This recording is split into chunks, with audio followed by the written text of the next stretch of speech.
Good morning students. आज हम कर रहे हैं प्रश्नावली 1.2 कक्षा 10वीं वास्तविक संख्याएं। क्वेश्चन नंबर 1 जो कि बहुत ही इंपॉर्टेंट क्वेश्चन है। सिद्ध कीजिए कि वर्गमूल 5 एक अप्रमेय संख्या है। हम सिद्ध करके दिखाना है भी वर्गमूल 5 एक अप्रमेय संख्या है। तो यदि हमें दी हुई क्या है अप्रमेय संख्या, हम इसके विपरीत मानेंगे, उल्टा मानेंगे। क्या मानेंगे? माना वर्गमूल 5 एक परमेय संख्या है। क्या मान लिया हमने? उल्टा मान लिया। भी वर्गमूल 5 क्या है कि अप्रमेय संख्या है।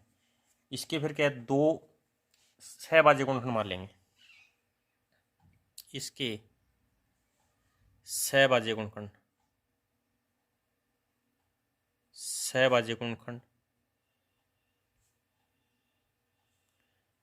ए और बी। क्या मान लिया मैंने? भी ए और बी, यानी बी बराबर नहीं है 0 के। भाई क्या हमारे पास में ए और बी मान लिया, और बी किसके बराबर नहीं है? 0 के बराबर नहीं है भी। अब क्या करेंगे हमारे पास में भी वर्गमूल जो 5 किसके बराबर मान लिया हमने? ए बटा बी के भी। अब दोनों इसका क्या हम कर, जो बी है हमारे पास में इसका बटाई कर सकते हैं हम ना, वर्गमूल 5 की बटाई कर सकते हैं, आर पास की गुणा करते हैं। तो क्या पास में वर्गमूल 5 बी बराबर है ए।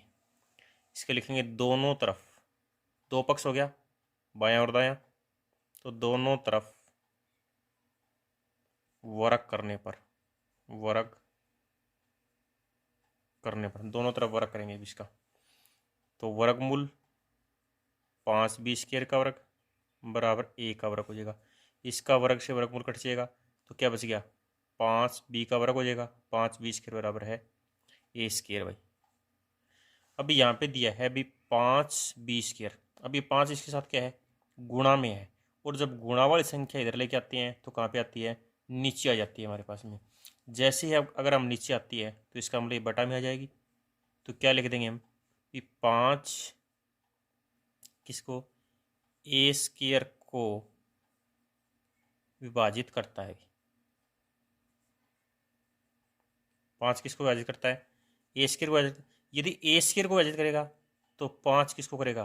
5 ए को भी विभाजित करता है। ये 5 दोनों को विभाजित करेगा, यानी ए स्क्वायर को करता है तो ए को विभाजित करेगा। आगे क्या लेंगे? यदि हमारे पास में 5 दे रखे हैं तो आप कोई पूर्णांक मान लेंगे कि जहां कोई पूर्णांक अतः माना कोई पूर्णांक, क्या मान लेंगे? ए बराबर मान लिया हमने 5 सी के बराबर मान लिया। क्या मान लिया हमने? ए बराबर 5 सी, ये कोई पूर्णांक है। अब ये जो समीकरण नंबर इसको लिख देंगे हम, जैसे ये समीकरण नंबर 1 हो गया हमारे पास में। ठीक है।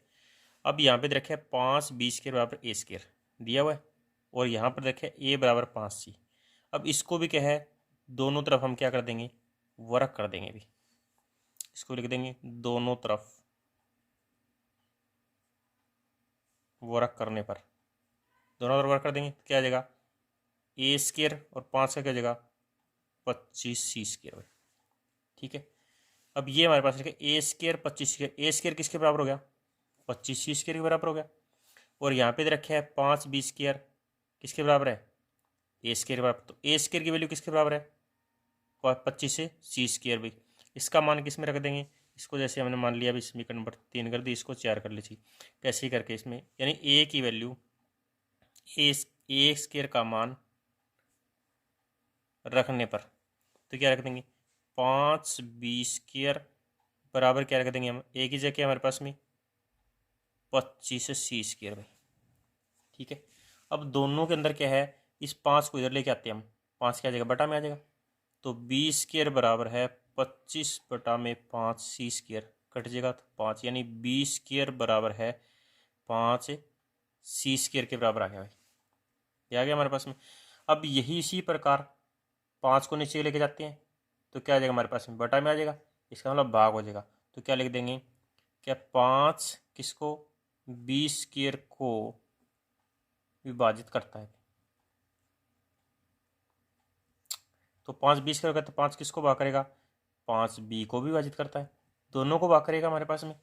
अब देखिए यहाँ पर इसको समीकरण 2 लिया है, 5 किसको भाग कर रहा है, 5 ए को भी भाग कर रहा है, और 5 किसको भाग कर रहा है, बी को भाग कर रहा है, दोनों को ही भाग कर रहा है। तो इसका मतलब क्या हो गया, ए और बी का क्या गुण, कम से कम गुणनखंड क्या हो गया, एक 5 हो गया। तो क्या लिख देंगे यहाँ पे हम, यहाँ लिख देंगे भी ए और बी, ए और बी का कम से कम एक उभयनिष्ठ गुणनखंड, उभयनिष्ठ गुणनखंड 5 है भाई।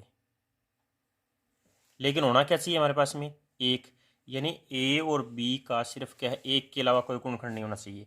लेकिन हमारे पास क्या है, ए और बी का एक उभयनिष्ठ गुणनखंड क्या आ गया, 5 आ गया हमारे पास में, होना चाहिए एक।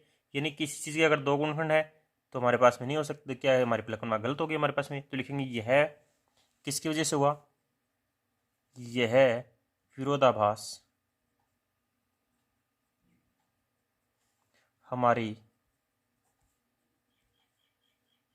यह विरोधाभास हमारी गलत कल्पना के कारण हुआ, के कारण हुआ भाई, गलत कल्पना के कारण हुआ। तो क्या हो जाएगा हमारे पास में, वर्गमूल 5 एक, अतः वर्गमूल 5 एक अपरिमेय संख्या है, इसलिए वर्गमूल 5 क्या हो जाएगा हमारे पास में, अपरिमेय संख्या हो जाएगा। क्यों, क्योंकि वर्गमूल 5 का हमारे पास क्या है, ए और बी के अलावा एक 5 गुणनखंड होता है, लेकिन यहाँ पर क्या है, ए और बी का सिर्फ क्या है, सिर्फ एक ही गुणनखंड, अकेला एक ही गुणनखंड होना चाहिए।